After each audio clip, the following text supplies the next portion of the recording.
It's always great when you talk to someone with an applied physics degree. I've just finished sitting down with George Phani from Yingli Solar, discussing all things photovoltaics. We didn't cover his love of gardening, but we'll get to that one in the next podcast. George is one of those characters who's been around for many, many years, and I first met him back in about 2009, 2010 when he was working for Kyocera. Since that time, he's progressed to Yingli and has been there for 8 years as a business development manager. George's knowledge and passion about renewable energy is really apparent in this podcast, and it was an absolute pleasure to sit down with an old mate who walks the walk and talks the talk. So without further ado, let's get stuck into the podcast. And don't forget to like, comment and subscribe. It really helps us and enables us to keep on making these podcasts and these videos.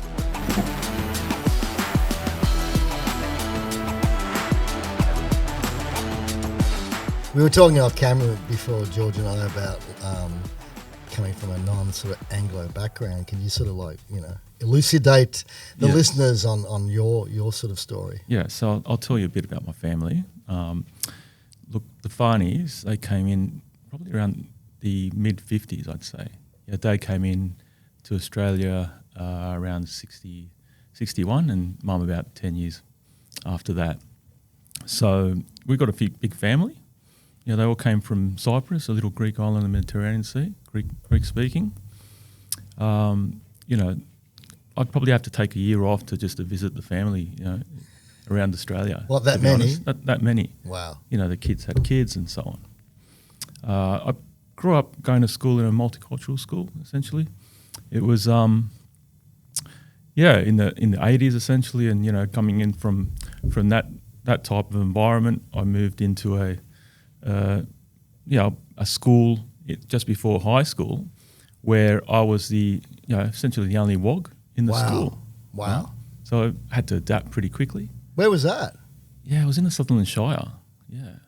So that was, I guess, my ability to, adapt, be competitive. I was into arts, sports. So, I tend to enjoy those things as a kid.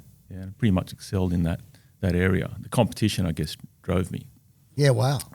Where the competition came from, I don't know. I was thinking the other day, it probably was between the relatives, really. It's all about gardening. You'd have to, who'd grow the biggest cucumber? Or the best tomato. Or the best tomato. That's what it was. Yeah. I'm talking about cucumbers like this, right? Yeah. Diameters like this.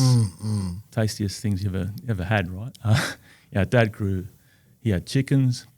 He'd go in the backyard, every tree you can imagine would be there, and he'd feed it, constantly with the bird poo and so on, and whatever he had left over from the composting, essentially. It's funny how sorry, George. I was going to say it's funny how the Southern Europeans were actually way ahead of anyone else. People go, permaculture, plan out your front yard. Well, back then, the Greeks, Italians and the Slavs, they were with the lemon trees in the front yard, whereas the Anglos had these pristine lawns, that were just mowed every Sunday. That's right. And I guess that transition with me, I try and garden as much as I can. I'll throw seeds wherever I can, but not much success. But, these things take time, and you've got to obviously support them along your path in that process. But so my parents, they're it was about shelter, it was about food on the table, and school. Obviously, we didn't do much holidaying. It was more driving around in the Kingswood, visiting relatives, cousins. That's a holiday. It was. That was actually part of the family, to be honest. I think it lasted many years, and I think at the end there was probably more builder's bog in it than metal, to be honest. Yes. I was talking to you earlier about our house, putting fingers through your rotten timbers and old houses and the rest of it. It was the same with the Kingswood. Plug it up, keep it going for another year, essentially, right? But that was, those memories in driving out, and essentially I remember days going out in the Kingswood would have no aircon, right? It would have 6 people in the car, like 4 boys, mum and dad. I think I memory was one place we went to was the African Lion Safari, right? They had one here in New South Wales. You'd actually drive the car through, windows up, lions walking around. Yeah, wow. You wouldn't see that these days, right? No, you would. I just remember just boiling in that car because you couldn't put the window down, and you'd be stuck to the vinyl seats too as well. Yeah, but that's memories, right? That's things you remember as a kid, and but yeah, that competition throughout, the relatives and the tomatoes and the rest of it. I think that transition through, and they always shared their findings too between the family. The seeds would go to your cousins and your uncles and the rest of it, and they'd do the same thing. If someone worked out some way of splicing this orange tree with a mandarin, and something else would come out of it. That experimentation came into it as well. Yeah, they were grafting. They were doing the old grafting and stuff. Yeah, did your parents, because they came out, like my old man came out from Serbia, right? And when Greeks, Italians, or married ones. So. Well, yeah. we'll leave that alone. Right? You probably know a couple of guys that can make their own rakia, right? I used to, but they're dead now. There. They're dead. Well, they were my old man's right. friends. So, look, did they, like most Southern European parents, did your parents really extol the virtues of education to you at a young age? Look, they didn't go to they didn't pass high school, right? Essentially, as throughout their schooling, so it was very important to get the fundamentals right. We'd sit down, mum and dad, or dad particularly, sit down with me and go through the times tables, that sort of thing. Dad was a wharfie at the end. Mum was constantly sewing clothes. Yeah. All hours of the night. I mean, she'd be getting, I don't know, cents per dress or whatever. Yeah. Back then. There was a big industry. That back industry's then, gone, right? Yeah. Yeah. Someone would drive a truck full of all these materials, and she'd put it all together. Yeah, and that's how we made it through. Yes. That was really common. But my mum's Anglo. She was a teacher. She didn't do that. But we had our neighbours. I remember Mary Salamoni and her daughter Laura. Boy, I haven't thought about her for a long time. Her mum used to do that, and she had a group of friends that used to come over, and they had this big sewing room, and they it was actually the garage, and they were just pumping stuff out they were, and basically getting taken advantage of, but getting paid, cash money. They were hard workers. Yeah, they were very hard workers. That resonated throughout, I guess. But I mean, in terms of the the family values there, I still remember all that time, and that those early days. So I married into another culture, being the Serb community, and that also went through the same process, still going through that family value. Yep. Visiting your cousins and the rest of it. It's a good community. Yeah. And this is all post Second World War migration. Yeah. My dad came out in 56, your dad in 61. 61, 60, he came, was it 61? 61. 61. Right. So around that time, they became, it was either you had a choice of becoming a painter, a carpenter, maybe a plasterer, or he probably or worked on concreter. the snowy hydro system or whatever. My old man didn't, but his older brother did. Right. Yeah. So my dad didn't. He became a builder's labourer, and became the foreman very quickly when he bought. And you'll love this. He bought one of the earliest circular saws. And he could cut the noggings and the framing faster than anyone else with his circular saw, which was like 6 or 7 weeks' pay. Right. Bang. He became the foreman because he had the circular saw. There you go. Back in, I think it was the early 60s, or maybe early 60s, yeah. Wow. Yeah, so it's what, I think it's a great thing that parents actually want. I mean, a good parent wants their children to be better than them. 100%. That we can agree on that. Yeah, I've got 2 kids now, and they're advancing far quicker than I was. I reckon. I don't know why. Maybe there's a bit of technology in that. The other day, kids don't do much homework. We're always telling them, do your homework. But wife sat with them the other day. They finally sat down and did their homework, and we're looking at them thinking, how the hell did you know all that? Wow. Yeah, it's just amazing to see, the progress. Who knows where it go, but who knows what they're going to do these days with AI and the rest of it. Yeah. It's unknown, isn't it? So just do the fundamentals, get your base right, and it'll take off wherever you want to go from there. I think if you encourage a joy of learning, in your children, and it has to be there, of course, but if you can encourage it as well, that's a wonderful thing. If you can always learning new stuff and the joy of learning, Yeah, that's how I, the education part going into, high school and the rest. I studied, obviously, university physics, there, and that kind of fell on my lap. Oh, at university you studied physics. That's right. So at what age were you in high school when you went, I sort of want to become, an engineer? And look, it was always hard physics at high school. Really? Yeah, always hard. I mean, going back before then, I remember, maybe 8, 9 years old, learning the difference between a DC motor and AC motor.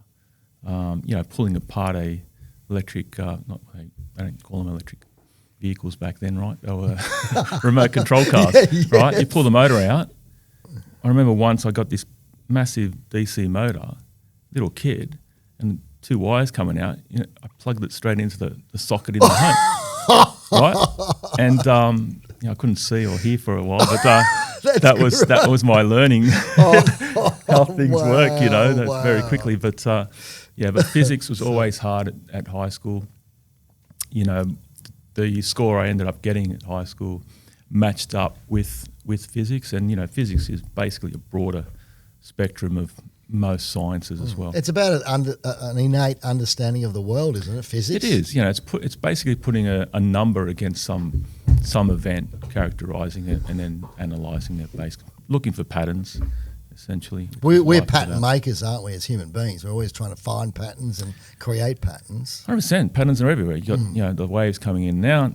You've got your shells on the ocean. You've got the pattern in that, and that pattern, also transcends into the financial market too, right? Yeah. Yeah. So absolutely. They're using patterns in that side of the economy, I guess. That was interesting to me. Didn't study too much in university was more of a, you're growing up, right? You're learning. I mean, I wasn't into textbooks, to be honest. It's more about the practical, and that's what the course was, applied physics. Oh, wow. Yeah. So a lot of prac work.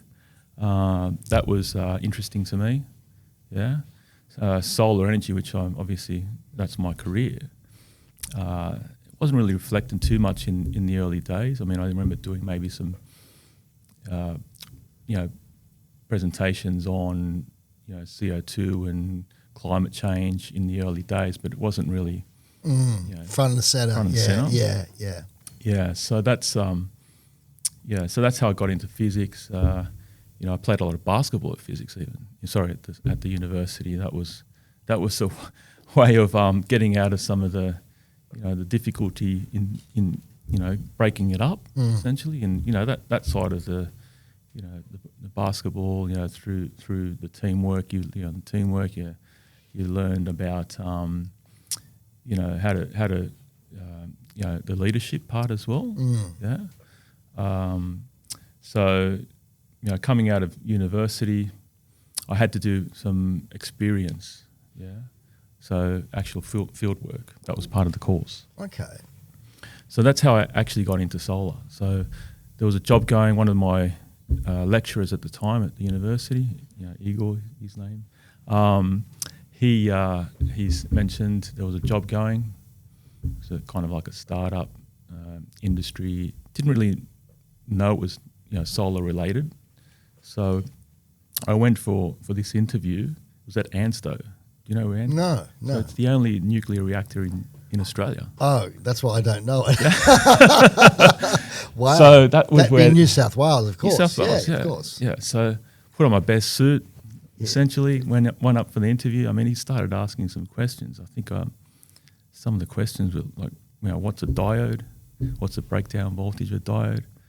I think the only answer I got right was kinetic energy equals half mv squared. Right, that was. Anyway, interview finished. He said, "You got the job." Oh, what? What? That never happens nowadays, does it? You got the job at the end of the interview straight away. He goes, "You're the only one that turned up in a suit."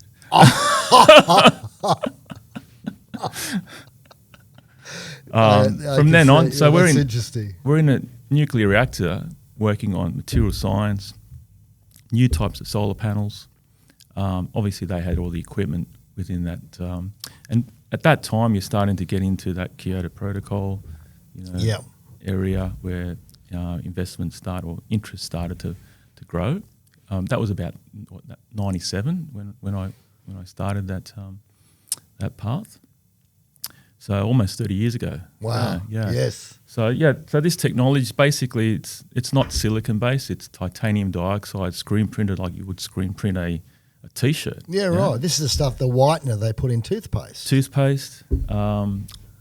I guess paints. Yep. Yeah, similar.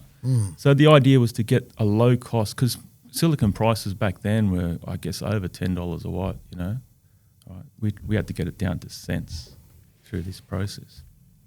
So you'd screen print this titanium dioxide on a conductive glass substrate. Yeah, same glass substrate you use in the solar panels these days. It's conductive, it's transparent. You'd bake on this material, burn it off through just a low temperature process. That will activate essentially the semiconductor. It would form a high surface area. It would absorb UV light, and then you dye it so you can bring the activation into the visible spectrum. Okay. So I was testing solar panels there. They'd hand me all these tiny test samples. I'd run an IV curve, a current voltage curve, which obviously characterises a solar panel, and in and out. And we developed, new materials, how those new materials would impact the efficiency of the solar panel. It was exciting times. So that was all at ANSTO, and then they closed up, and we moved near Canberra, and I basically, packed my bags and moved along. Wow. Yeah. Took my BMX bike. I was riding to work every morning. Wow. Pretty embarrassing. In a suit? No. Suit was gone by then. It was a lab coat. Yeah, gotcha. That's good. So that's when that job took me to Switzerland as well, where the technology was invented originally. Wow, so the company obviously nurtured the nurtured the employees, or allowed you a bit of freedom. Yeah, it was a small group of young guys out of the university, UTS at the time. It was highly competitive too. Within that, we worked as a team. Obviously, everyone had their own process to assist to come out with this, efficient product. But the technology in Switzerland is where it was invented. So I spent almost a year there. Yeah. Wow. What was it like living in Switzerland? Beautiful. Yeah. A lovely country. I mean, we're on Lake Geneva. I was staying in a hotel called the Mövenpick, eating ice cream. It was awesome, yeah. So, and then I'm by myself, so I'm just, working it all out.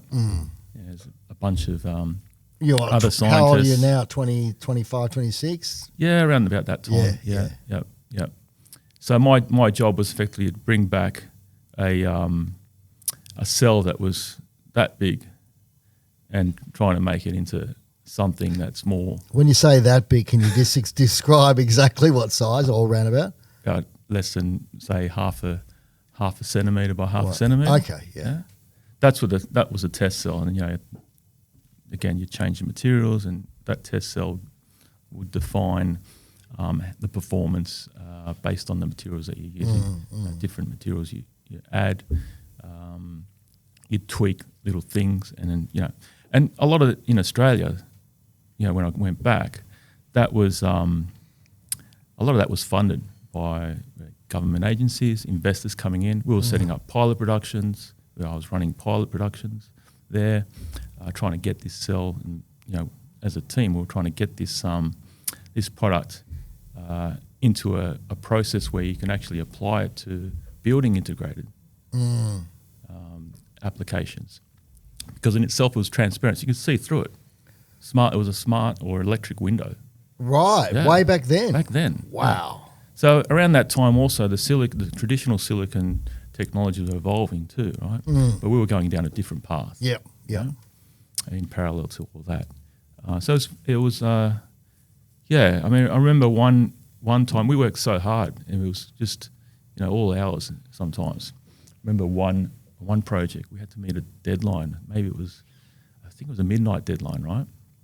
So all out there, all the boys, we're the young guys. We had to reach this efficiency target on the cell. This is, rather than this big, it was a bit bigger, maybe 1 by 5. So my job there was to help with making the cell and also testing it. Yeah. So we had this outdoor tester. It was just basically a tripod, had a sundial, so when it's there's no shade, it's pointing directly at the sun. We had a reference cell, a pyranometer. The reference cell we used to get from Andrew Blakers, who used to work on the PERC technology with Martin Green. He supplied us the reference cells. We had to characterise, know when we reach full sun, so we can test this thing and understand the light level. Of course, it was like 11 o'clock at night. There's no sun. We had an indoor tester, but that was busted. So how are we going to test this thing? Yeah. What did you do? We all jumped in our cars, lined them all up onto this test bed, flicked on the high beams, and took the recording. And that's how we couldn't get even 30% sun. Wow. Yeah. Wow. But these things actually work better at lower light levels too. Okay. So reach the target, and there you go. That's but look, Australia had a lot of good signs, a lot of good people in the industry. But around that time, there was, the cycle up and down. The government wasn't supporting. There's a lot of interest from overseas. So, what are we going to do? Most of us went overseas. I mean, that's why China set up and started mass producing. A lot of the Australians here transferred over. Yeah, they did, didn't they? Yeah, so is that company? It's a missed opportunity, isn't it, for for us, absolutely. In a way. A lot of people you agree with you on that. I certainly do. What happened to that company? Are they still around? They probably transitioned into other areas and other people coming in and out. But I haven't looked it up in recent times, but they're probably some form or another still developing. We had patents. We worked on a lot of newer developments that attracted a lot of interest. So it's good to be part of it. We had scientific papers. We were writing, all of us named on the reports, the patents. Wow. You build up a certain number of patents, the interest will come. Absolutely. We had to present to investors. They'd come in.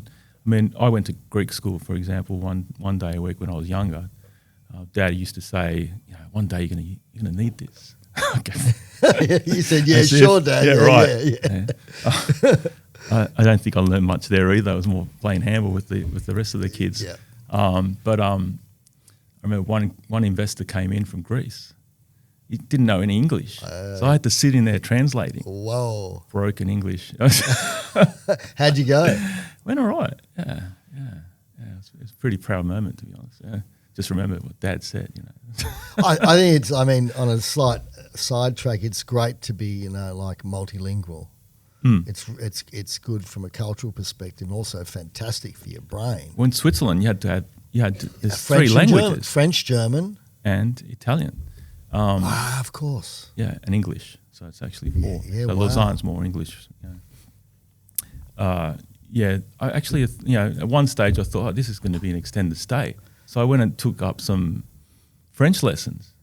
sitting in a learning French, je m'appelle George, bien cuit, it means well done, because I like to eat my meat well done back then. Yeah, right. Different story now. Yeah, me too. I'd say, yeah. But you had to learn these specific things, otherwise you get yourself in trouble. Oh, absolutely. So that's that was very important part of it. Yeah. So this after the Switzerland sojourn, when did you go? Was it Kyocera straight after that, or? Look, I transitioned into moving out of there. It was a downturn, Yeah, right. That moved back to Sydney. Transitioned into a company that was working on materials and talking about silicons and polyurethanes and all that. That was very short, but it really taught me a lot more about sales. Yeah. Yeah, and the business development side. And I was still managing a factory there too, a production line. That was very short, but then the market had, I knew the solar market was going to start up again. Yeah, I was just waiting for it. And it came in again, new interest. Kyocera opportunity came in. So I took up the role. That was 2007. Yeah, right. Okay. Yeah. Okay. So just before Johnny Howard's $8,000. Yeah, before then. Yeah. So there wasn't much of a grid market. It was just starting to really. It was more off grid.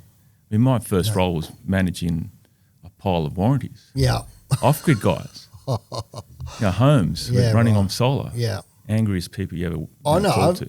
I can totally understand that. It's funny what you say about that whole on-grid stuff, because my first job was Queen Vic Market, right? And they were BP panels. BP panels, I remember. Yeah, the laminates, no edge, very heavy. They were also used at the Olympic Stadium, I think. Yeah. Apparently so, yeah. 2003. And after that, the interest just dropped off, and I went and studied conservation land management and then came back to solar later on, around about the same there time. You go. Yeah, because I could see, wow, now, because everyone was really excited on the job at Queen Vic, but after that was like, what's next? What's next? Exactly.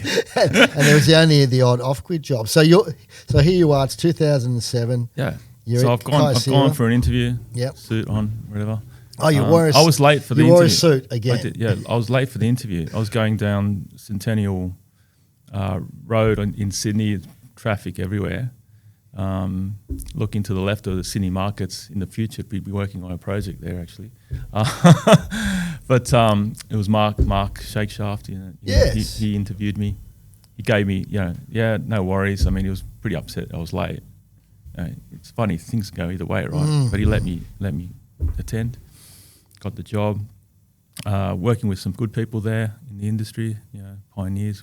They're an old company, Kyocera. Very old company. The company started. Well, they're very diversified. Yeah? You're into printers, ceramic components. Ceramics, yep. Oh, the name Kyocera is Kyoto Ceramics. I've still got some of the pens, and they still work. It's pens, knives, ceramic knives. No, but the ones with the ceramic, the black. I know. The red pen, and there was a black pen. I don't know if there was a blue, but there was a blue and a red. Because I got a red, and I got... There was a package, you get 3. Yeah, they still work. And then you get there you go, quality, right? Yeah. It's all about quality, proving the performance. They were into phones. I think recently they bought out Ryobi, like hundreds of companies. Wow. Yeah, so they're massive, huge. Huge company. Very ethical company too, very ethical. Solar was, 75 when they started. Yeah. Wow. So, I remember seeing sites that were at the time 25 years old. Data. Wow. This was in obviously 27, 28. Very impressive. And the company, when it got into solar in 75, why 75? I thought, the fuel crisis. Global fuel. Yes. They got into that. It was Kyocera, it was Shell, Sharp. Shot. Yeah, that's right. The glass company. Yeah. The German glass company. That's right. All competitors, right? Yeah. A lot of them pulled out when the price of fuel actually went back down. Yeah. Kyocera, a few others, they stuck with it, right? So that was the important part. I mean, obviously they knew, they could predict that this is going to be an important part of the energy market going forward. So so that was, it's pretty good working for a company. They had these formulas too. In the philosophy of Kyocera was, do what is right as a human being, essentially. Wow. The formula was your success in life and in business or work is, your ability multiply your, essentially your effort, and I think it was attitude too. So multiply all those things together, and you get how successful you're going to be in life. Do you speak a bit of Japanese? Not really. Yeah. I never got to go to Japan. Really? That was my next question. Yeah, so I did go though, because we were looked after by working under the US division of Kyocera. Although we'd report to Japan and the US, I did get to go to US a lot. I think one trade show event in Anaheim. That's California, isn't it? Yeah. So it was huge back then too. Those shows. They were actually, they actually hired the Disneyland for the after show. Wow. So you go it cost them a fortune. No, that was a lot of money back then. It's very not much competition too, right? Back then. So you're on the rides. As a kid, you felt like a kid anyway. So that were good days. I even got to go to the factory was actually setting up in Mexico. So that was an experience too. A lot of automation back then. The panels were made in Japan and Mexico and anywhere else back then? Japan was the main, and then transitioned out to Mexico. There was a time when the competition got so fierce that you'd have to also transition into China as well to support that. Mexico was interesting. Tijuana. I mean, at the show they said, one of the guys said, "Yeah, come over. I'll show you," because I wasn't really meant to be going to Mexico at the time. I'm helping out the stand, and he goes, "Come over," and the other guys said, "Don't go there. Don't go there." Did you go? I went. Yeah. And how was it? Oh, such a good time. Yeah, I mean, it was an eye opener. It was basically you go up. There's a border. There's a guy there sitting with it must be an AK-47 sitting, and he says he's going fill in this form. I'm filling the form in. I'm shaking. I stuffed the form up. Oh wow! And he's looking at it with this gun, going, "I'm dead." Anyway, we got through, and I think it was like a movie from Quentin Tarantino. That place. Wow. Here you drive down the street, you've got people, wiping your car windscreen, right? You could get some money. Yeah. There they've got people blowing fire out their mouths. Oh wow! Street performers. Performers. Wow. My cards wouldn't work. There's no money for me to access. So the guy helped me out, but I'm going into the bank with him. I look on the wall. It's like all these pictures of people that robbed the bank. It looked like balaclavas and what is this place? Wow. But the factory, going to the factory, amazing to see all that automation, as I mentioned. They got to see a lot of the bit of R&D or the warranty sort of part of it. I remember seeing all the things potentially go wrong. The transition of how the panel evolved. I mean, the cell was getting thinner and thinner, right? Yeah. Yeah, because you had to cut the costs, improve efficiency. We used to, Kyocera used to put at one stage the panel got bigger. So they put this support bar. I remember. Yeah, you remember that. In the middle. Absolutely. And I'm looking at this, he's showing me, can you see something wrong with this? It looks normal, but behind the support bar, there was this rock embedded in between the support bar and the back sheet of the panel. because this was a mistake. Oh, we should have put a silicon bead here. Yeah, right.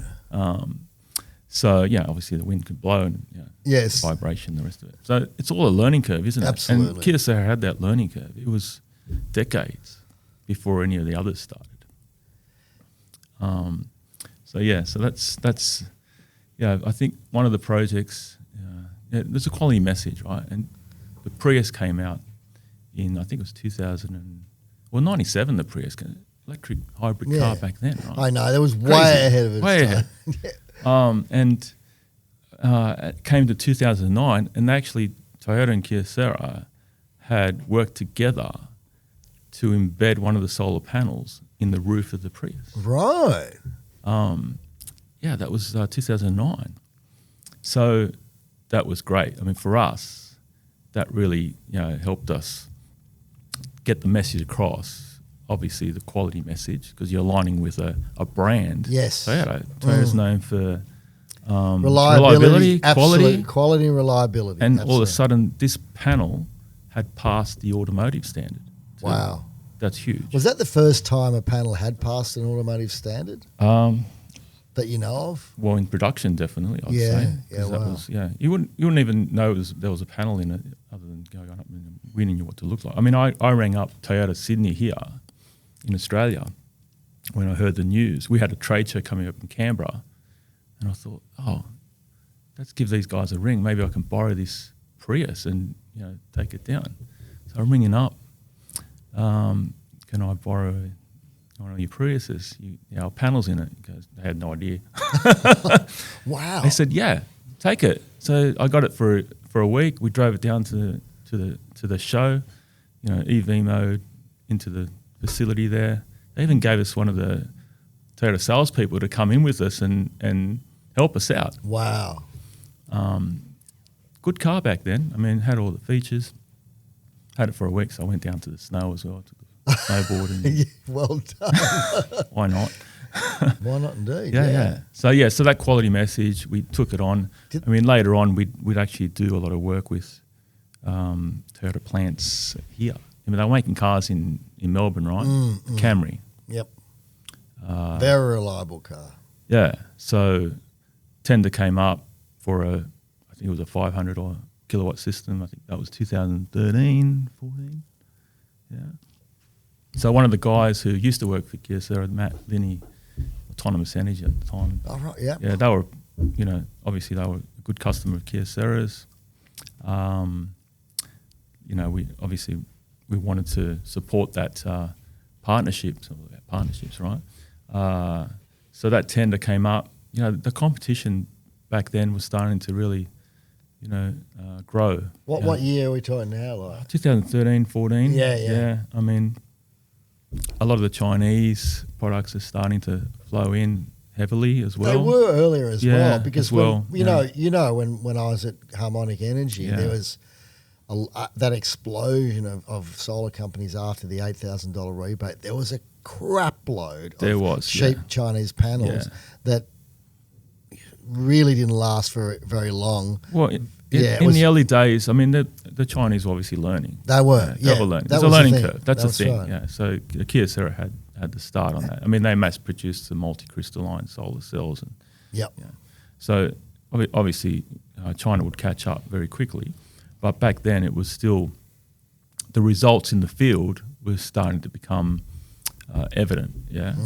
So anyway, the tender didn't call for Kyocera panels or anything. Yeah. So we still it's had nice to do when it calls for a specific brand. Yeah. So the Japanese guys had heard the news that this tender's coming up, and they said, "We'll come down and help you." So I had no meeting, nothing. I had to call Toyota and get us on the table. Yeah, I called them, it must have been like 15 times. They weren't interested, in the meeting. Eventually I got through. Wow. So we're sitting there with probably 10, 15 Toyota engineers around the table trying to present our panel quality as such. Yeah. So it was me, it was Matt, one of the Japanese guys. I was armed with a deadly presentation. We had so much information on. Wow. Yeah. That would have satisfied What can go you. wrong? You know. Right. In Europe, things started to fail. There was plants that you had Kyocera and others around the same plants that have failed. So we had information on what went wrong, essentially, right? Did you have line by line? Did you use a Desert Knowledge Australia data back then? That wasn't really too much data back then. Right. As well. It's starting. I mean, we did as well, but it was more about, you know, these are the materials they're using. Yeah. It's pretty obvious. It's hand soldered. Ours is automated. Yep. The type of diodes you use versus ours. Right. All these create an issue, right? So the message for us to them was look out for your reputation. Yeah. You don't want to harm it. Because Toyota have got and still have a great reputation. That's right. I think I was looking at the numbers. They're still selling. Oh, they Number one. Their hybrid Corolla was, I think, at one stage the top selling car up until recently. Yeah. So, and everyone knows Toyotas. That's right. Are reliable. And look, from that meeting, we being prepared was very important. Yeah. So we had a lot of backing. The partnerships were there. You can clearly see it. And they won it. Yeah, the EPC won it, and it was one of the largest rooftop systems. And again, a brand that you want to align to. We did it again a few years later. But I think the funny thing is, I think it was only about a year later or something like that, after the system was installed, Toyota pulled out of the Australian market. As in the automation. Yes. The automotive industry. Yeah. I mean, Holden did the same. Yeah, of course. Mitsubishi. Wow. Ford was the other one. Yeah. Wonder who's in the building now, I wonder. One of my customers. Wow. Oh, no, not that building, but another one in South Australia. But the one in Victoria, I think they've turned it into some sort of hydrogen setup. Interesting. From what I heard. That's really interesting. Yeah, because Toyota was into, that race between EVs and... Oh, totally. Yeah, absolutely. The Mirror, I can't remember. Oh, I can't remember, but I know they're really heavily invested in both areas. Can I ask, when you go into meetings like that, are you really aware of addressing those unspoken concerns? The unspoken pain points. Like you go to a customer and they're thinking, why should I use this panel? What's the credibility? Do you purposely address those things? In the early days, it was very easy to do that. Yeah. Yeah. But as I mentioned, the Chinese were quickly adapting, quickly mass producing, quickly learning as well. We got to a stage where, the price point was just getting too big. Yeah. I mean, it's got to stay within a certain percentage and you can justify your value as well. Correct. So, that made it more difficult. But then you adapt to other ways and do a business. But, the quality message always has to come through. But, you bring in your strength in other ways, your partnerships and other things too. Like that. But, I mean, I was the last one really standing in the solar division in Kyocera, which was tough. Yeah, it would have been tough. It was tough. Yeah, so that was because you were there for years. For years, it would have been about 10 years or so. Wow, that's a long time for anyone, especially in this day and age where people tend to move around quite a bit. Yeah, so the US division closed essentially, which meant that we had to go to. And we had a bunch of customers who were so loyal. Yeah, right. That was the hard part, wasn't it? What do you do with? I felt so sorry for them, we did all that relationship was built after many years. I bet. A lot of them are still customers of mine now, which is good. So do Kyocera still involved in renewable energy though in Japan? Yeah, so they're still involved in renewable, but it's they essentially shut down the local Australian US division. And so on. Wasn't worth their while. So after Kyocera, you've moved straight to where you are now? Or? Yeah, so Yingli, that's right. I mean, it did a bit of maybe a month or two actually on the streets selling home solar systems. Yeah, right. It was only a very short time. Yeah, hone the skills. That's hard work. It was hard work. That's hard work. It's like you're out in the dinosaur sort of trying to survive. Yeah. Sabres, tigers everywhere in the effort. I bet.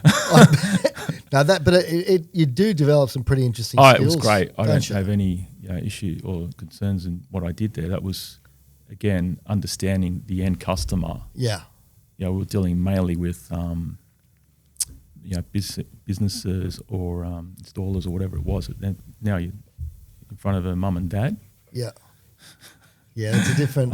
But it was quite easy, really. I mean, at the end of the day, you don't have knowing so much that you've accumulated all this knowledge. Yeah, it would have just become very easy. Any question they would ask, it's just you can answer it, as opposed to someone else go, I'll have to get back to that's you. Right. Talk to our technical guys. That's right. And that background with the physics and technical side, really, as I said, the fundamentals, transitioning from that into the business and sales part, it really helps. So why did you pick Yingli, or did Yingli pick you? Good question, yeah. Because, you've come from They were an arch rival as well, as was LG at the time with their transition. But they've survived, basically. I've worked from Australian to businesses to Japanese, and I thought, how are these guys surviving? So let's have a look on the other side of the fence. Yeah. And you like what you saw, obviously. Yeah, so they were actually, what I saw was, they had a very similar, they've gone down a similar path to Kyocera too, Yingli had, in that they're an early adopter, one of the, if not the first in China, right? They've been around almost 30 years too, Yingli. So they went down at one point in time, I think it was maybe around 2003 or 4, the silicon price it started skyrocketing. I mean, I'm talking about raw silicon, dollars per kilo. It went to $400 per kilo. It was like this. Wow, like gold. Whoa, what are we going to do? Wow. So it was Kyocera, it's all in the news anyway, Kyocera, Yingli, a bunch of others started locking in contracts. Right? Fear of missing out, I don't know, just that. There's a pattern, right? We've got to get out of Back to the patterns, yeah, exactly. So that made it tough for a lot of those guys. I don't know, there's probably a few others that are in that space too. I reckon probably Shot was in that. There's no announcement, but it's probably likely a few others. But it just meant you're not on the same playing field with the newcomers coming on. The others that came out later on, started producing, they weren't on the same level of what the base costs were. So we had to try and survive. And they did. That was great. And now, Yingli had a lot of firsts too. They sponsored 2 World Cups. Brazil. Yeah, right. It was... my gosh, that's an investment. Well, yeah, but it was all about bringing solar to the world stage, wasn't it? Yeah, exactly. Very important. And they had a lot of firsts, like Kyocera, they had a lot of firsts. They were first to mass produce the silicon wafers, essentially. So a lot of experience there. The learning curve was good. They the first to essentially get into N-type technologies. A lot of it was P-type or monotype that dominated in the early days. And they started N-type, which is now probably 80% of the market now. Yeah. But they were very early. Yeah. But it is all about timing, though, isn't it? Is, we talked about the power router before. The green box. And I think that's one of the hardest things, isn't it? To be financially viable, to have innovations, but to get the timing right. I mean, it really is sometimes really hard, isn't it? And a lot of that's outside of my hands, right? Well, this is the thing. Sales guys or business. Exactly. You've got to, you've got to work with what you have. Absolutely. And that's very important. That ability. to adapt, I guess, into that space. But yeah, having a look at the other side of the fence, they obviously survive the ups and downs. The solar coaster here has been so fierce. I mean, it was the reason I left R&D and the rest of it too. But going from R&D to Kyocera and Yingli, I mean, you're going to something that's tangible. It's working. Yeah, it's obviously still heavily incentivized. And there's a lot of solar market will gravitate to where the incentives are around the world. Absolutely. How long you been at Yingli now so far? Around about 6 years now. Oh, wow. So you really stay in one spot for as long as you can. If you see there's, everything's well and going well, the companies have survived. Yeah, so having a product that lasts is very important. I mean, what I also saw was some of the customers of Yingli have been with Yingli for ever since they set up in Australia, which was 2012. Wow. Right? So your partners continuing on with you is very important. That really shows the quality, the strength of the partnership. So seeing that and, the product itself, as I mentioned, they had a lot of firsts. Tell us about some of the firsts. Well, some of the N types that were installed. And explain to the listeners, because you're going to have people listening and going, what's N? I love this net technical stuff, but what's an N type? Well, look, you obviously got your semiconductor, the P types were, and the monos, they were the initial. I mean, essentially it's changing the dopant levels in one silicon wafer to make it either N or P type. And then playing with the design of the cell, how many bus bars you have, what size cell it is. There's all these tweaks you can do on it to capture an extra watt or two as you go. The efficiency cycle over the many decades has only really been incremental. It has. I mean, compared to batteries, and let's say compared to batteries with energy density, it's gone down incredibly, whereas panels, like when I started, they were 13-14% efficient, and now they're, on average, 22, 21, 22, what around there, aren't they? Yeah, even higher now. But they haven't really increased as radically as batteries. So it must be hard to get that extra gain out of it. Well, look, it's very hard to look at a data sheet and say, how is this panel going to perform in different environments, different seasons, and, although everything's got 25-year warranty, is it really going to last? Yes. Okay, with Yingli, they've been around now as long as the warranty period. Right. Very important message. That is.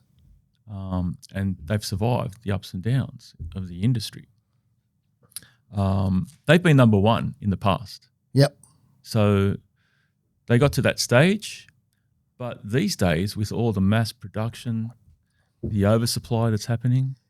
And that's a big problem, isn't it? It's a big problem. You've got to bleed to be number one these days. Wow. So that N-type really, that was a vision that because P-types had a certain efficiency, the peak amount might be, say, the perks might be around 25%. Right. Whereas N-types might be towards the 30. Wow. So there was a gap, there's a path to get there. Yeah. But N-types seem to be like the opportunity beyond where the perks were. And the perks now, the perk technology, again, type of silicon structure, there's a difference. Which allows you to either gain that efficiency better than another technology.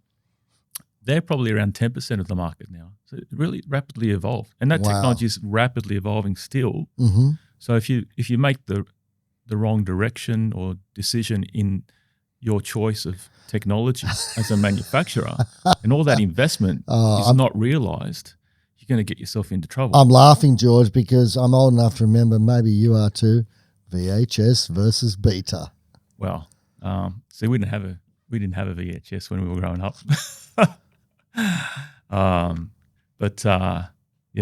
But look, I mean, it's the same thing with hydrogen versus electric cars. Say, that there was a bit of a race in the early days too. There, but obviously, hydrogen is more associated with potentially the long haul vehicles. Yeah, and green steel and stuff like that. And you're also trying to get into long duration. Yes. Yeah. because batteries at the moment 2, maybe 4, coming to 4, but perhaps we need longer too. Yeah, more, good more point. stability. But the cell technology itself, little tweaks here or there, like I said, will get you that extra bit of efficiency. So, for example, the cells will start off in the early days a set smaller, square structure. They're getting bigger and bigger. We're up to 210 by 210 in terms of its size of the cell. Well, what's the advantage of them being bigger, though? So the advantage is really you're trying to mass produce and trying to gain efficiencies within that production cycle. Right. Okay. But as you get bigger, silicon itself is very resistive. It's a if you try to do a current voltage curve without bus bars, you'd get an ohmic response. So your fill factor will be cut in, and your power point will be in, and you'll be losing electrons essentially to heat. Yep. So adding these bus bars in there, I mean, in the early days when I started transition into Kyocera, we had like 1 or 2 bus bars. Cells were quite small. Wow. Then it went to 3. It was huge news. Wow. 3 bus bars. Wow. Oh, that's a selling point. Yeah, right. yeah. Wow. But now we're up to like something like 16, 20. Wow. But they're getting thinner and using less silver, essentially.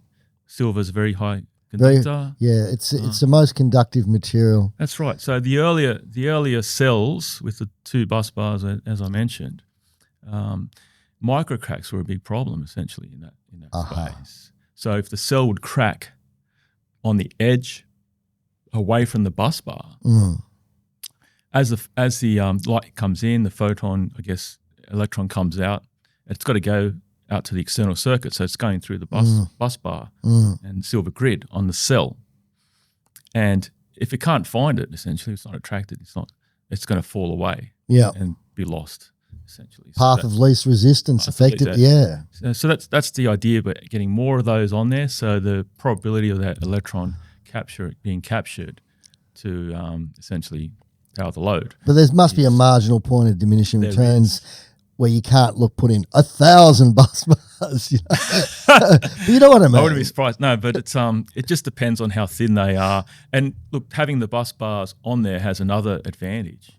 And it's more like also a structural thing too. It's helping bind everything together. Oh, it would, wouldn't it? Because it's like when you're pouring cement. Excuse this comparison, but pouring cement, you're going to put mesh down. Correct. So it's a similar thing. Same thing. Wow. So I got that right. There you go. You poured some cement, right? Yeah, I've poured plenty of cement in my time. I was a labourer for a concreter as well as brickies. I know all about that kind of hard. I've done it too, but I think I've got to pour some as well to keep the house up these days. But, crikey! That's another story. That's another story. Maybe we'll come to that later. The bus bars. So that's the other. I guess the disadvantage to some degree is, as you said, more bus bars means you're shading the cell. Right. So the next technology coming forward will be taking those bus bars to the back, playing around essentially to improve the efficiency, so more active area, and that means your efficiency goes up. Beyond that is then playing with certain coatings on top of the semiconductor, which again, like I mentioned in the early discussion, we're trying to capture more of that spectrum of the sun. Yes. Because how do you measure a panel? You've got 1,000 watts hitting a square meter of Earth at peak sun. Yep. How much of that 1,000 watts available can you convert to electricity? And that's dependent, obviously, on the ability of the panel to absorb all those spectrums. Yeah, because right. Those coatings allow you to pick up that additional, whether it be within the infrared region or other areas, ultraviolet and so on. Because they're talking about some panels that can actually pick up a little bit of moonlight. I don't believe that. Yeah, right. But anyway, that's I mean, you're talking about minute levels. It's not economically viable, but it's theoretically. You're better off turning your high beams on. Like you did in Switzerland. Yeah, that's right. I was in Australia, but anyway. Oh, that test what you're doing? In Australia. That was in Australia. My mistake. Sorry. But yeah, those bus bars and a lot of the technology that seems to be progressing into the coating area really is born back to those titanium dioxide days. It's right. the same thing. So this new area called perovskite is where it's all heading, because those tandem layers allow you to, access more of that sun. Sounds like a suburb of Moscow or something. That I always laugh when I hear people say that. So this and is this similar to along the same lines of the bifacials? And I know that Yingli has done quite a bit of work in that area. Yeah, so bifacial technology that's coming out of the N-type days as well, because intrinsically the N-type is bifacial too. So instead of having a traditional polymer white backsheet, okay, you're now bifacial. The cell's bifacial in nature, which means if you were to turn the cell over, it'll also produce energy. It might not be 100%. It might be, say, 90%. These days, you can almost, turn the panel upside down. Really? Yeah, almost, yeah. Yeah, because it's got very similar characteristics. Okay? So having that glass backsheet allowed you to capture any reflection off the ground, off the roof. And typically, that'd work better in hazy, cloudy conditions. Why is that? Yeah, so it's essentially you've got a lot of light bouncing around. Right. On a cloudy day, there's no shade, right? Yeah, exactly. No Yes. The light's just bouncing everywhere, and that bifacial panel will capture that light. It's like your eye; it's picking up as much light as it can. It's like, I guess, Mother Nature and the leaves on a tree, right? They're both double-sided, aren't they? So that extra energy adds to your yield. So your financial return can be improved. And on top of that, you've also got the ability to add longevity to the product. Why? Because glass is a very good encapsulation material. Right. Polymer is okay, but moisture will find a way, slowly but surely. Right. Whereas glass is pretty impervious to moisture. Correct. Yeah. Of course. You've got glass. You drink out of glass bottles. Wine. Yeah, Good exactly. wine in a nice glass bottle, right? So the extension of life also means you've got less liability for the manufacturer. So Yingli was going down that track of trying to. They're going to be around a long time. We've got to make some products that are going to last. Can I ask? And this just came to me from a bifacial panel perspective. Are you going to get more output from a bifacial panel in a static configuration, like on a solar farm, fixed versus tracked? Yes. Yeah. So, fixing a solar panel array on a ground mount system, it's almost like virtual tracking. Yeah. So you're kind of broadening the spectrum. Right. Because of that bifacial factor. Yes. You see? So if you can introduce less moving parts into the equation, into the system. But right now, most of the solar farms are doing this east-west tracking. Yes. So you're still going to get more doing that. And will you still get more using a bifacial's east-west tracking than something that's not bifacial? Yes. Yeah, right. But as I mentioned, it's not always sunny. That's correct. Yeah. So with batteries coming along too as well, you want to get as much into that battery. Well, this is the thing. As you can. Isn't it funny? Because we've gone, if you're doing a financial proposition for like say a CNI situation, you're looking at load profiles and how they match the output of the panels. And with no feed-in tariff, you don't want anything going off to the grid. But with storage, that's with storage now, it changes the whole thing. You sort of start going back to how do we maximize the output of these panels on a hourly, daily, weekly, monthly, yearly scenario. Solar and storage is really it's the kind of the holy grail of our industry. Yes. I mean, batteries still has some time to develop through to get the longevity, to get the ability for the long duration, but it is working. One of Yingli's first utility projects here in Australia, that was in Gullum, New South Wales. So that was the first solar and wind site combined on one site, first in Australia. It was also the first 1,500 volt solar panel in Australia installed. Wow. Okay, so a lot of firsts there. But what they were trying to achieve is base load. That's what you. Yep. Yeah. So you got your wind blowing in the night. Essentially, you got obviously solar in the day. So you're starting to form this base load. Yep. But there's gaps, right, in that formula. Correct. So how are you going to fill that? Storage. But storage, I suppose, really now the way people have been using storage is that, like, because there's a lot of systems out there, storage only, that they've been, implementing, addressing that FCAS, but more likely the arbitrage market because of the fluctuating price of electricity on the wholesale money market. Yeah. So that's there's a lot of factors, isn't there? Well, it's a good point, and it's something that solar has made financial sense for a long time. Absolutely. People still complain about prices. I don't know why. Yeah. But yeah, that's a good point too. Yeah, and that's partly the reason for that mass production and the race to the bottom, trying to survive that. Right. But batteries, there's also a financial case here. We can build even without solar in some cases, as you mentioned. And we're working now into the financial sector in another level. You're talking about, we're all on the NEM here, the National Electricity Market.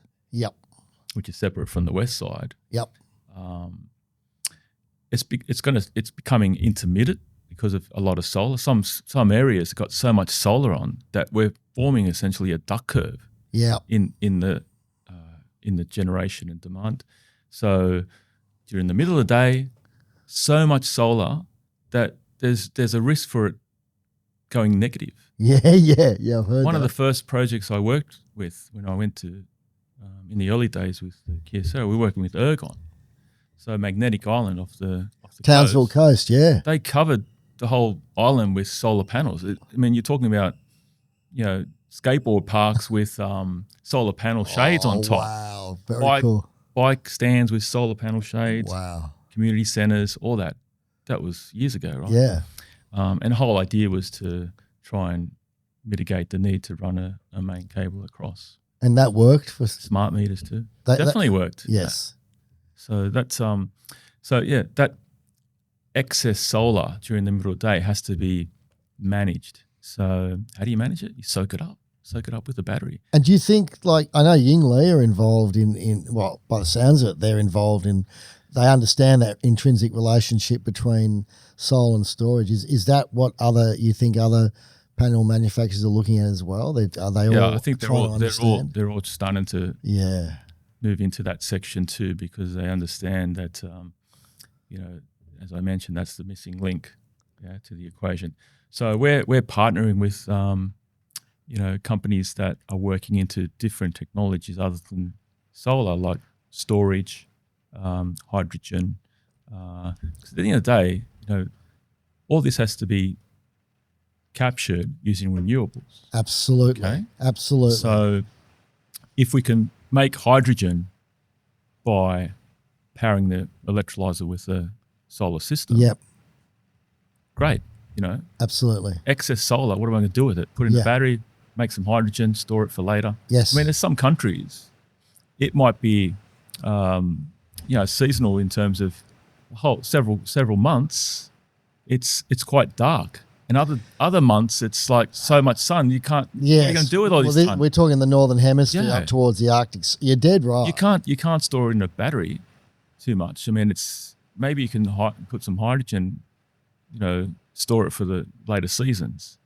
But anyway, it's solar, wind, batteries. It's all diversified, pump, hydro, whatever. Should start looking at flywheels? Flywheels, yes. Well, that's an interesting area too. It's very interesting. Underground there, right? Is it? Not necessarily. Okay. What they can do, most of them are underground when they spin them up at say 10,000 RPM. But there's a sweet spot where if you drop the RPM, you reduce the output.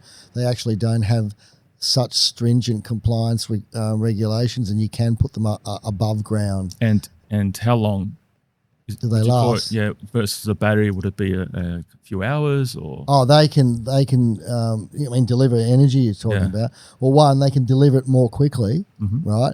And two, they can do 4, 5, 6, 7, 8 hours. Fantastic.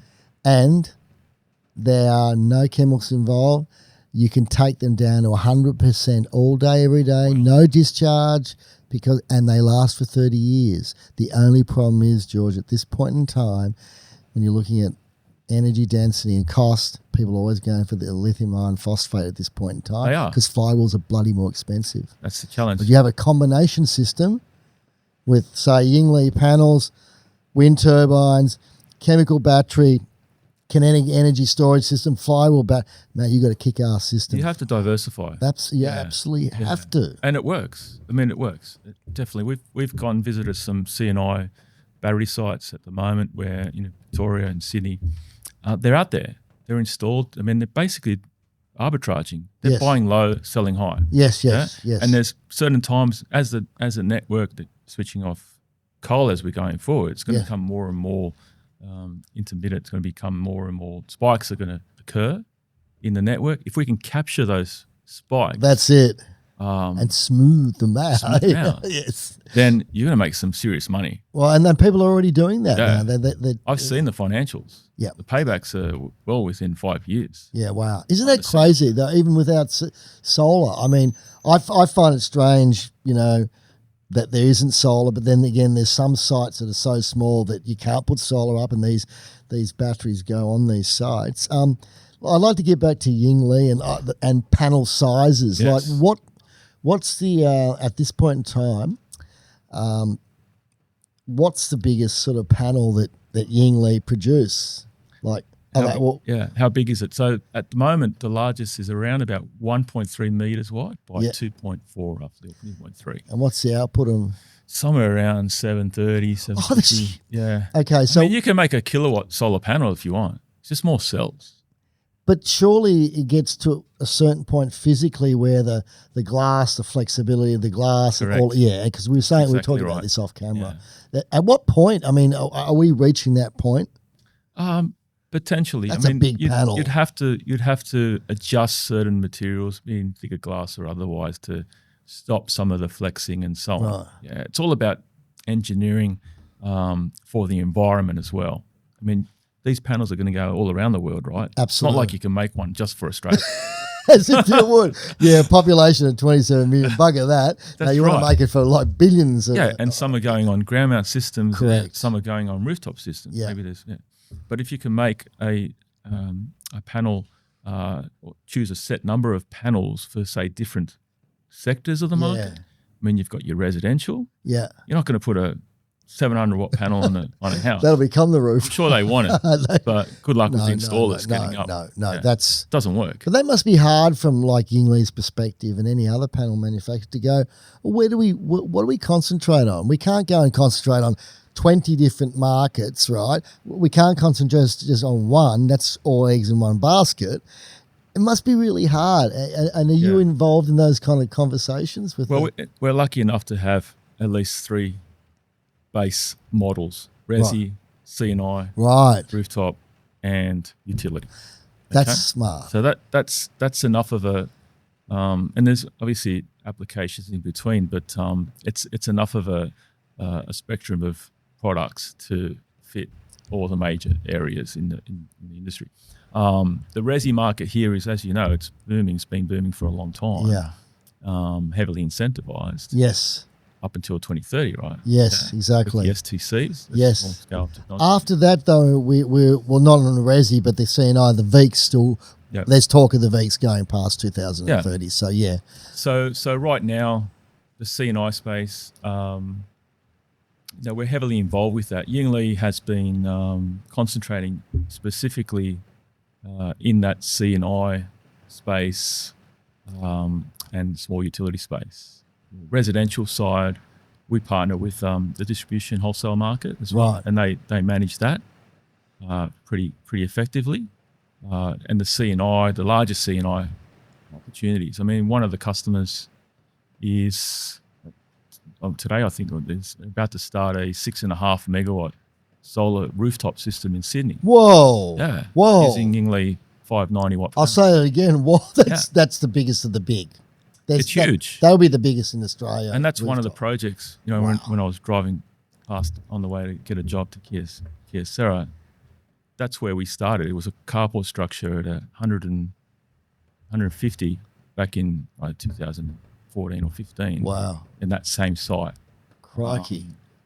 That carport structure was, effectively they're feeding a fruit market there, and the trucks are driving in. It's high enough to allow them to park under it. Yes. So the shade helps the flowers get cool. Oh, that makes as sense. they're loading. That makes sense. And they've got some EV chargers there and so on. Of course. That was one of the first carport structures ever. And you can apply bifacials heavily into those types of applications because you don't need a roof. The panel itself Is the roof. forms the roof. And that bifacial factor allows you to, if you've got a reflection off the ground, it'll pick it up. Wow. Although that site, that was early days, so bifacials weren't around. Right, But right. you can see where it can go going forward as well. Let's talk about the solar farm side of things. So obviously, and we talked off camera before that a lot of the installation of the panels are physically putting the panels onto the tracking or the fixed systems is done. It's starting to be done by robots now. So that's that way. I suppose you're not restricted as much as say like the guys on the roof doing installing on a 1 megawatt on a supermarket distribution center, for instance. It's a big roof. It's 5 degrees, 7 degree, 200 by 100 meters. You don't want to be putting a 700 watt panel on. No. And the discussion's been with the live training is at what point do the panels become a 2-person lift? Yes. And that changes the whole installation material cost relationship. And it seems like 500 maybe a little bit. Everyone agreed. Anything over 27 kilo, you're 100% doing a 2-person lift. Yeah, that's right. I mean, there's a balance there, and It is a labour balance. costs are expensive as Correct. well. And you can't automate on the roof yet. Yes, And I hope maybe. never. Oh, Drones look. one day. I just honestly, from a delivering personal food. perspective, I'll take my Greenwood hat off. From a personal perspective, it's a scary Never thing. say never, Veli. I know, mate. I know. I've seen some crazy things out there. Yeah, it's a good point. Let's just say that it hopefully won't happen for a while because people it's a horrendous job physically putting panels in position on a hot roof, I know.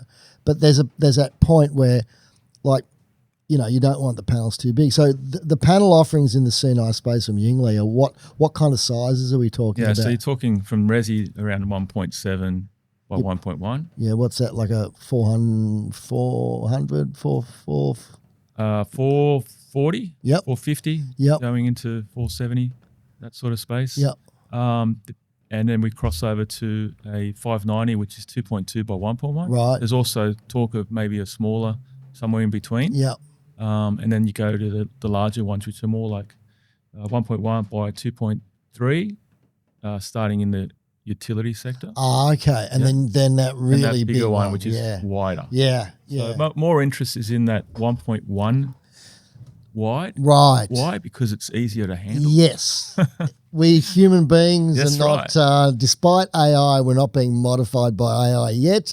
We have a certain wingspan, the average installer, and all of that installers, stuff. you might have to, sit in front of a fitness center or something, grab your installers out of that, coming out of that, because they're getting too big. You need bigger people to handle it. Yes. But even 2 years ago, going into some of the trade shows in China, already I'd seen the automation. That pick and place machines that are happening in assembly of the solar panel is translating into the field.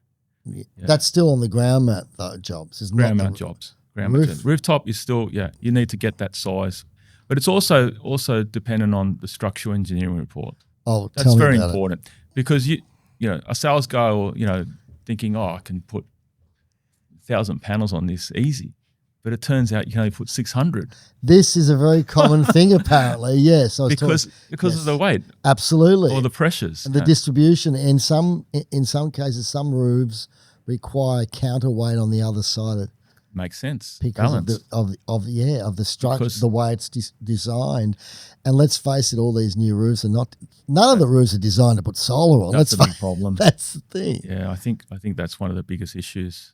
How can we get back to those fundamentals and get the architects and engineers looking at this, because we need to put more solar on commercial rooftops. There's a lot of wasted space there. Well, this is why when you talked before off camera about BIPVs. Yes. And I'd like you to expand a little bit on this whole Okay. building integrated photovoltaics. Well, I mean, you look at high rises in cities. Yeah. There's not much roof space there, for example. It's I mean, basically- I've yeah. seen some guys putting solar systems on high-rise buildings. Wow. But you're only getting 30 kilowatts. I was going to say, It's like- all. It's just a tick, essentially, in the ESG type of Good point. process. But if you can replace the facade of a building with a material that generates electricity, solar panels, essentially, and make it look like a brick wall, or it could be a fancy design. Hang on. What you said, there's products out there that There are can do products. that. So in the early days, Yingli started heavily in BIPV. Some of the hotels, Yingli hotels, and other in China are all BIPV along the facade. Years ago, this is, but now we're just adapting, more and more, nano coatings on the surface to give you more ability to think outside the square, when it comes to building products. Why just use a glass structure? Yeah. Which in itself is some of the glass structures are actually made of indium tin oxide Sorry, mate. coatings. What are they? So that's a conductive coating, Right. which allows you to absorb infrared or reflect infrared, actually, but allow visible light in. Yeah. So it's not smart glass, but it's more like a coating on it. Yeah, it's a coating on it. I mean, Right. you can.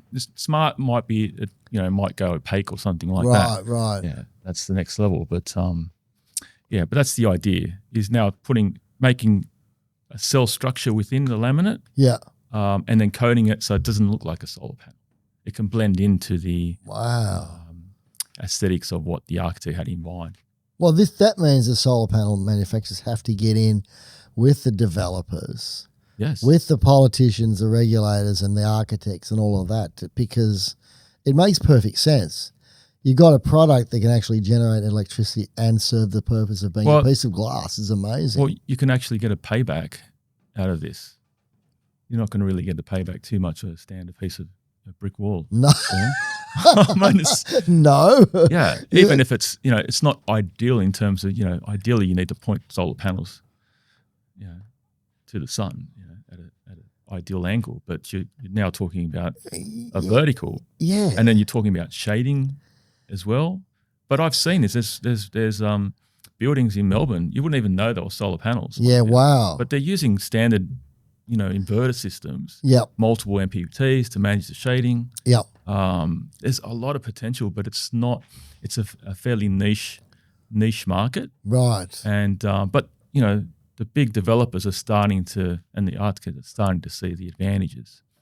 That's really interesting. I mean, We've got some samples you can. what do you mean? Of these types of products. You got to look like you got little. No, bigger You units. should send me some photos. I think it's really incredible that you're. Check out my LinkedIn. You'll see. Well, I have checked out you, but I You missed that bit. Wow, I got to look more closely next time. That's really, to me, it's so wonderful. Again, as I'll reiterate it, that getting something that does more than one thing is a wonderful thing without taking up more room. I can see through the glass. I can get a tint if it's too light coming through, and it's producing energy. That was our vision starting in the R&D stage back in 97. That's what yeah, we're trying to with the titanium dioxide. That's right, exactly right. Electric windows, as mentioned. I mean, the interest coming out of, I remember going back again, we were doing a scientific presentation, one of the first at ANU. I had this sample, which is a transparent solar panel. We had the old projector things that, the light would shine on and you see the presentation. Yes. Oh, yeah, TV. yeah. So that was overhead projector. Yeah. That's it. So I'm talking about this new technology, and everything's quite boring, right? I put the cell on the projector. Oh, wow! And it's see through, and you can hear wow. It's just, that's great. But it wasn't enough. We had to generate and show that it's working. So we had this little motor we plugged up to it. Wow. This motor, I think one of the guys took from, at that time, I think the Mars rover just landed. What? Yeah. So this motor was super efficient. Oh, okay. Yeah. It can run on next to no current and voltage, right?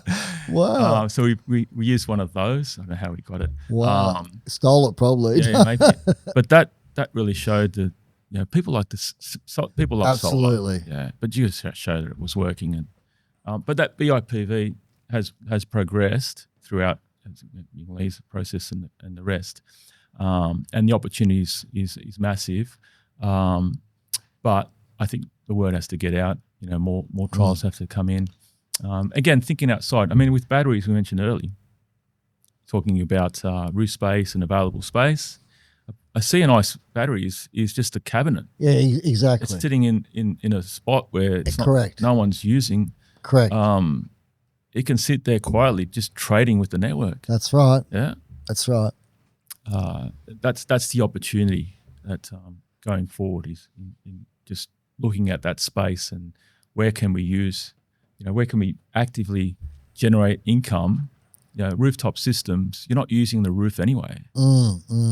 Put some solar up there. It's not going to impact it's probably going to, you did a study, didn't you? Or worked on a study there where Agrivoltaics. Actually helped you reduce your air conditioning requirements.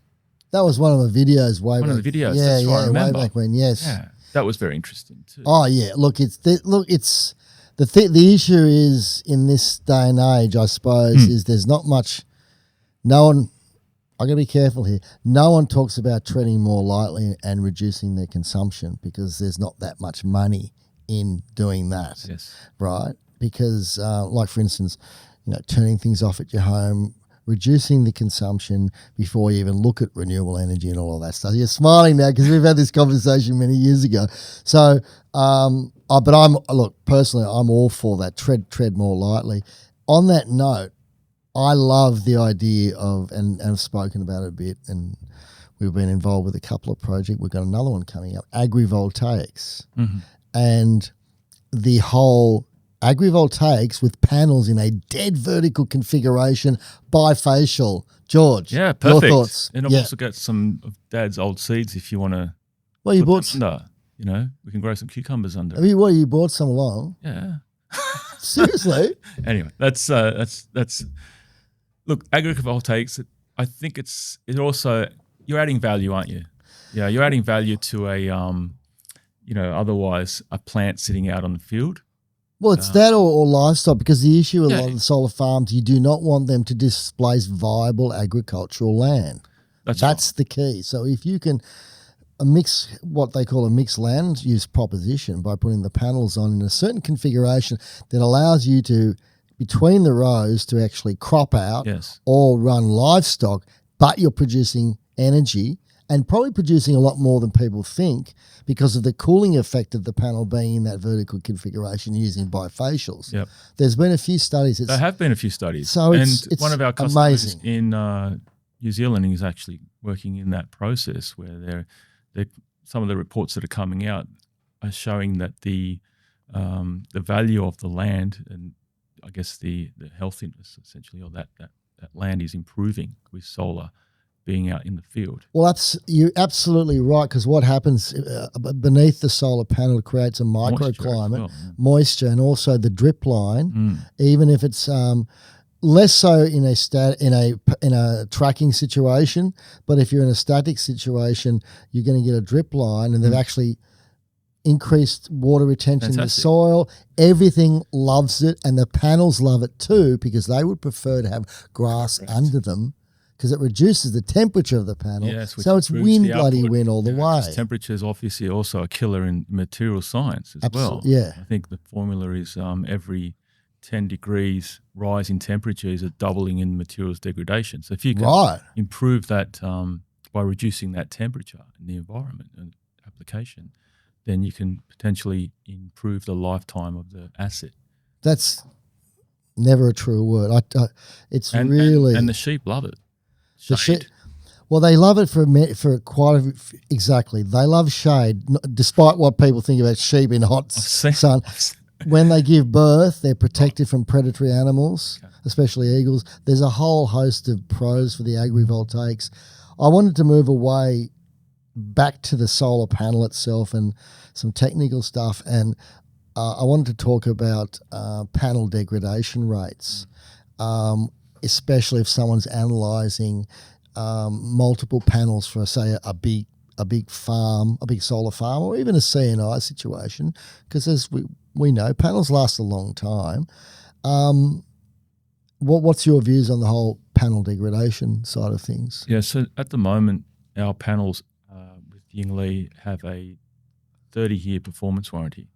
It's a long time. Wow, that is a long time. Yeah, so, I mean, there's an allowance for degradation because, nothing's perfect. Yes.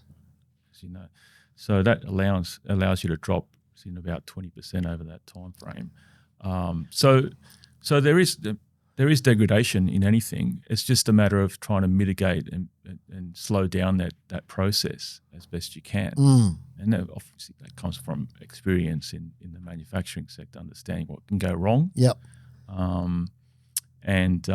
Things break down, don't they? Down. That's right. And it's not just a solar panel; it could be even the installation process. Correct. See, or I've the done design or the engineering design, how it was designed. Exactly. There's a number of factors to consider. Look, I've done some studies with different panels and compared them, and so you're comparing a data sheet, right?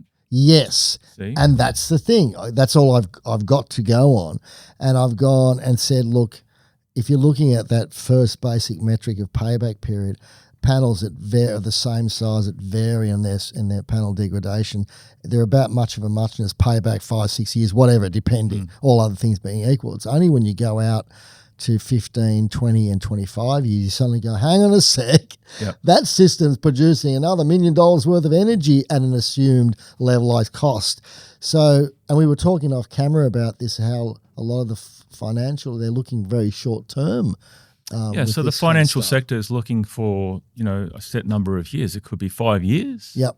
7 years. I mean, the old days, the PPAs and the financial models for solar, especially utility, were out to 25 years. Yes. Long time. But the paybacks now are fantastic. It all depends on the price of electricity too and other factors. That's it, isn't it? Yeah. And the capex. Yes. Capex dictates what your return will be. Obviously a number of other factors.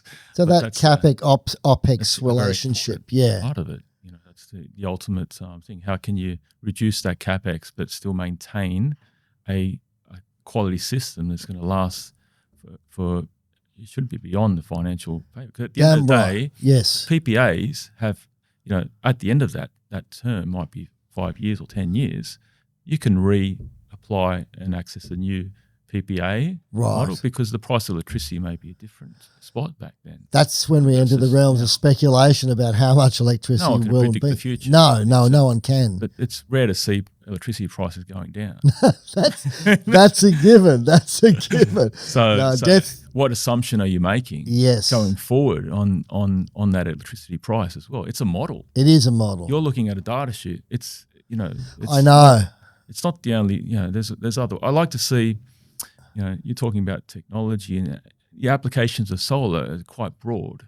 But it all comes to a payback in the customer's eye. It does. Yeah. Do you think? And you mentioned ESG before. Do you think with the increased pressure on companies and supply chains to fall into line with ESG and scope 1, 2, and 3 carbon accounting kind of stuff, that companies such as Yingli that do have a good ESG record are involved with recycling as well. Will that change customers' mind about like, oh, I'm looking at this other panel, but maybe I'll go to Yingli? Yeah, so you have to have a quite solid understanding of what the end of life is for a system. Yep. Obviously, working in the solar panel industry, it's that particular division. What is the manufacturer doing to support that side of it as well? I mean, there's a lot of development and learning to be done in that space. But the first round of installations that happened, were installed maybe 20 years ago, they're starting to come out of their at that end of life. You'll start to see tenders referencing, what questions in that space. What are you going to do? Yes. I mean, as a corporation, you have, especially Yingli, they put out an ESG report, and you can read through that, and you can understand how they ethically manufacture. And I was at the Yingli factory going back 3 years or so, and I did see a recycling facility within Yingli's plants. Very cool. So this was a operational system, machinery, pick and place. I mean, the panel would go in, the aluminium would be knocked out, essentially. Obviously, the aluminium frame has value. The glass laminate would be cut through. Essentially, you'd grind it up, become a powder format. At the end, it's almost like sifting for gold. I mean, you've got gold. Sorry, you've got silver with the bus bars we talked about earlier. You've got copper from the external cables. Yes. Okay. You've got glass. You've got silicon. All these materials have value. They do. Perhaps, maybe these materials that have been sourced through that process might add some more value in terms of, selling at a higher premium to, say, something that you dug out of the ground. Absolutely. And there's going to be a market for that, isn't there? There's going to be demand for, ethically sourced materials. Absolutely. And the whole carbon footprint. Absolutely. And, that recycling part, as we mentioned earlier offline, it was there's another part to that, and that's the repurposed market. I think that's and we were talking about this before, as you said, off camera, and obviously reusing comes before recycling, if indeed it can, if you can reuse. But the issue is that, to make sure that the panels are working correctly, and so you have to test them. You have to test every single one. Or you test a sample from X amount of panels that have come from, say, a solar farm. But I like the idea of reusing them. Even if they've have a reduced output, they can still be utilised somewhere. And a lot of the African countries prefer. I was talking to an installer from Nigeria, and he said, we prefer to buy Australian second-hand panels and new ones from China because we don't get offered the good quality ones that the Western world does. So these things last for a long time. They should be used as much as they can. I can tell you exactly where they can be. In developing countries, like you said.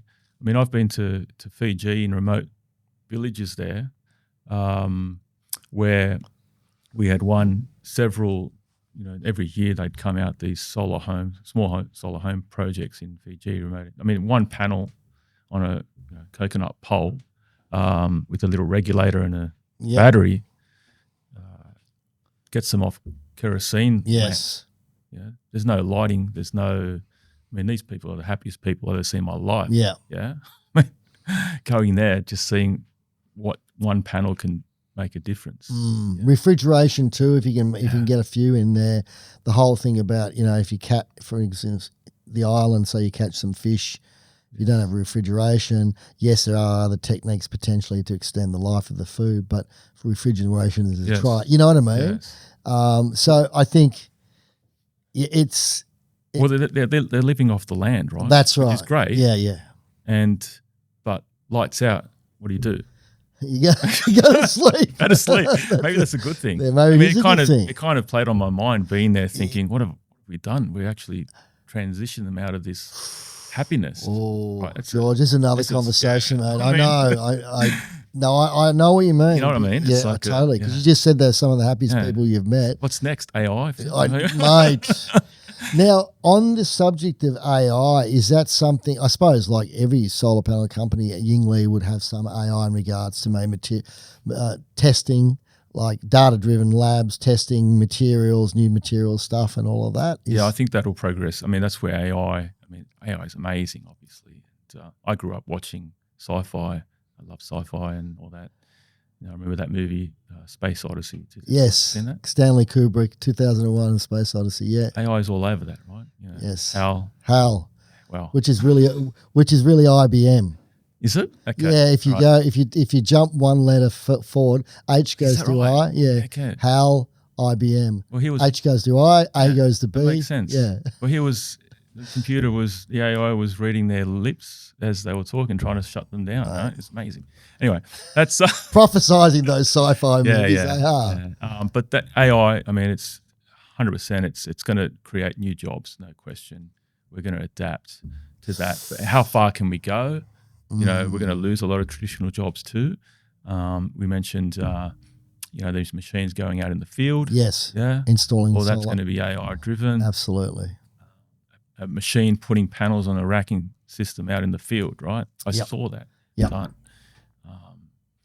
It's going to advance. Already I think there's some projects in Australia, government funded here, that are working on that part of it.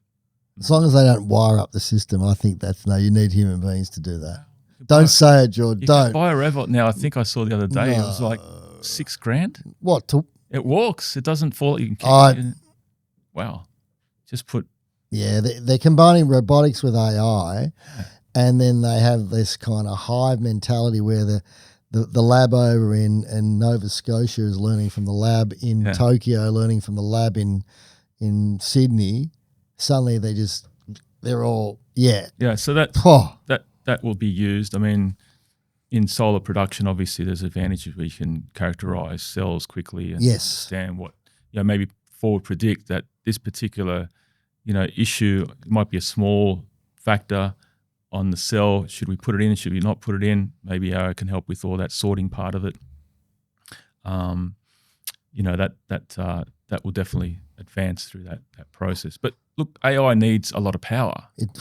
I mean, these AI plants, these data centers. I think they're using hundreds of megawatt hours. 7 or 8%, something like that, of the total world's population is from data centers, and throw in the AI, it's going to just go whoosh. I mean, so much for carbon emissions. I was reading somewhere where every time you send an email, it's a little bit of water being used in that process. Every time you say thank you to the AI to generate something, add even more. No, it's true. We're living in strange times. Now, I want to set the scene for something else that's pretty interesting, right? So, we've been doing stuff with agri-voltaics at Dookie Agricultural College, and there's an interesting talk, and I want to run this past you. So, effectively, a lot of crops are very precious, and they have hail netting, right?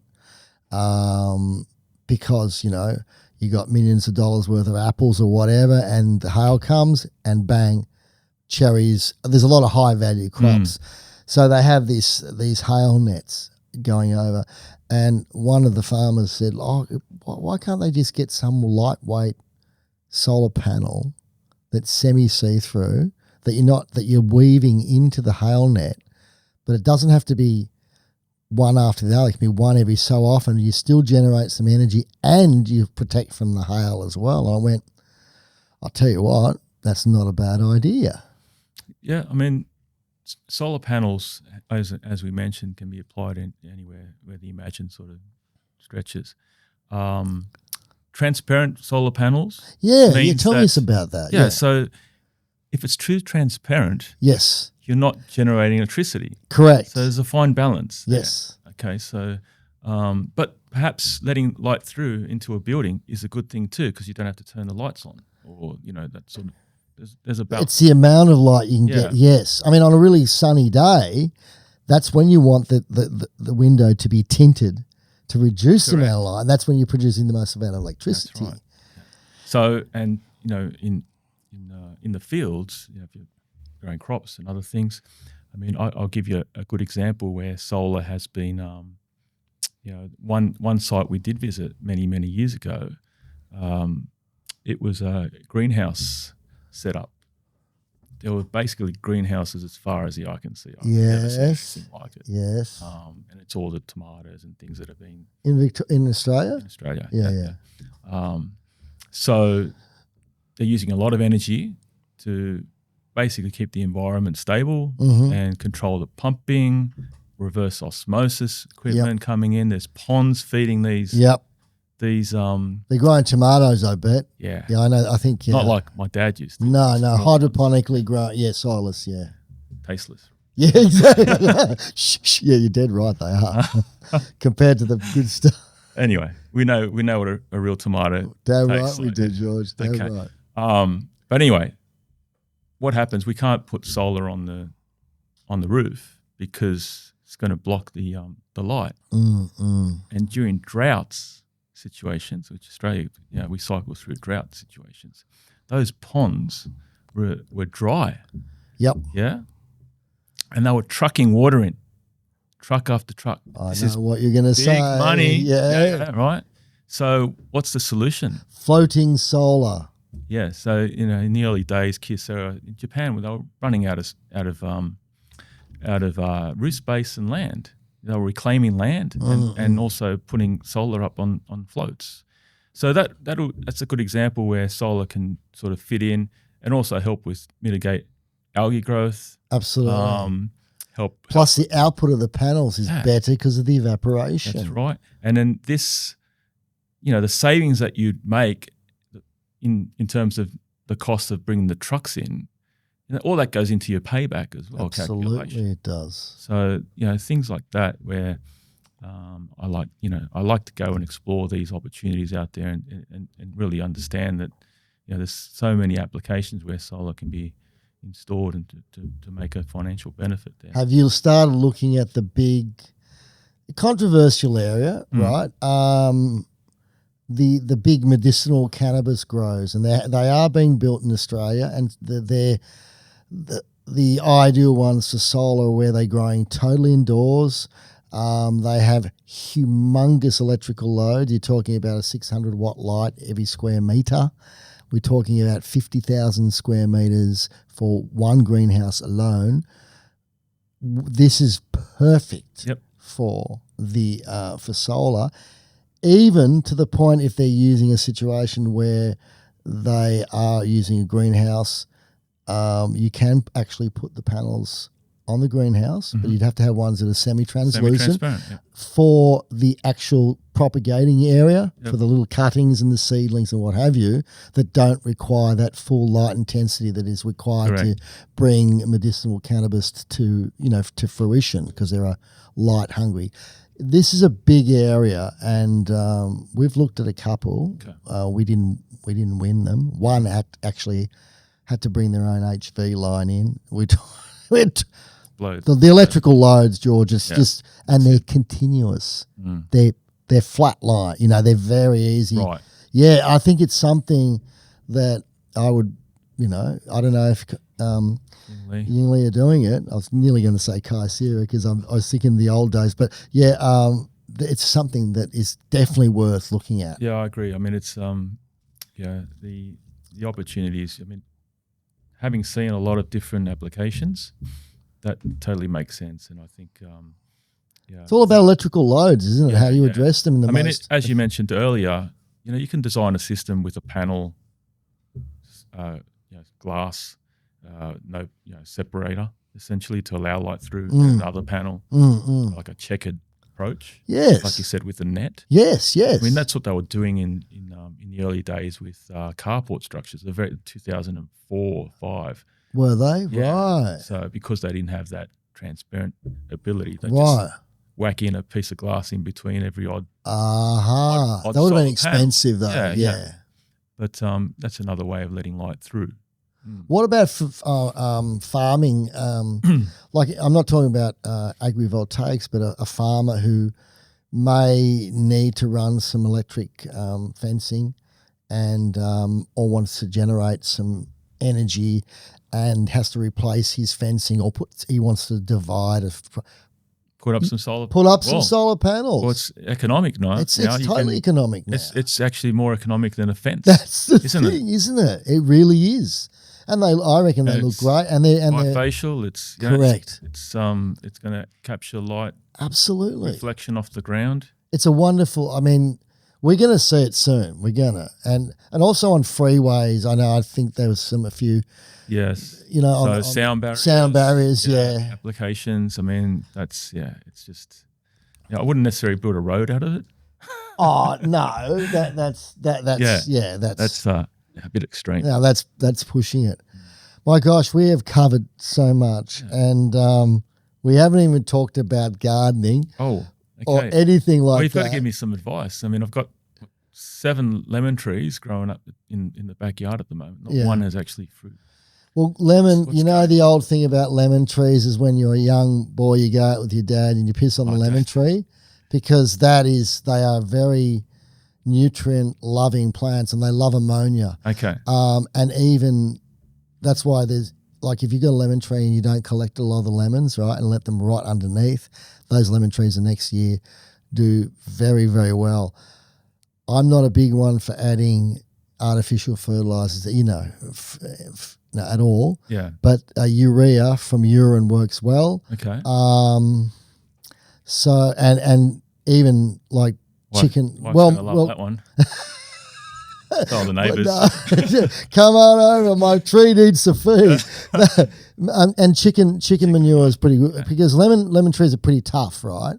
And they produce an acidic fruit, and they can take a bit of an acidity in the soil as well. But the other thing is to threaten them, and that's to prune them. Oh, yeah, okay. Because there's a self-preservation thing in all living things. If I go and prune this thing, it goes, hang on, I think I might be, I'm about to die. I better procreate, the urge to procreate through seeds. In other words, lemons. You can try that. Prune it nicely. Tell it you bloody better produce some lemons and piss on it. Okay. On that note, I think we'll finish up here. Awesome. It's been a pleasure. I'm so glad you came down. So Thanks very much. Again, mate. Thank you. It's excellent. All the best. Take care.